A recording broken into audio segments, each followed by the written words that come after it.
সকাল সকাল ঘুম থেকে উঠে বাসি বিছানা তুলে বসলাম ব্রেকফাস্ট করতে। গরম গরম রুটি আর পটল ভাজা।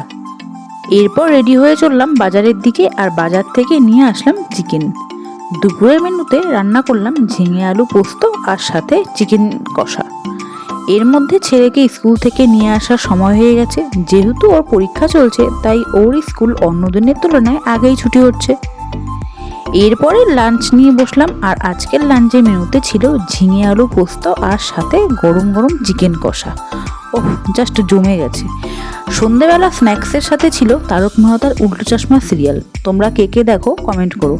এরপর একটু কাজের জন্য বাড়ির বাইরে বেরোলাম, আর দেখলাম গাড়িটা একটু ডিস্টার্ব করছে। আমি সন্ধেবেলা বাড়ির বাইরে থেকে কাজ সেরে বাড়ি ফিরতে থাকি। আর তোমরা আরও মিনি ব্লগের জন্য ফেসবুক থেকে দেখলে অবশ্যই আমার পেজটাকে ফলো করে দাও, আর ইউটিউব থেকে দেখলে আমার চ্যানেলটাকে সাবস্ক্রাইব করতে ভুলো না কিন্তু। বা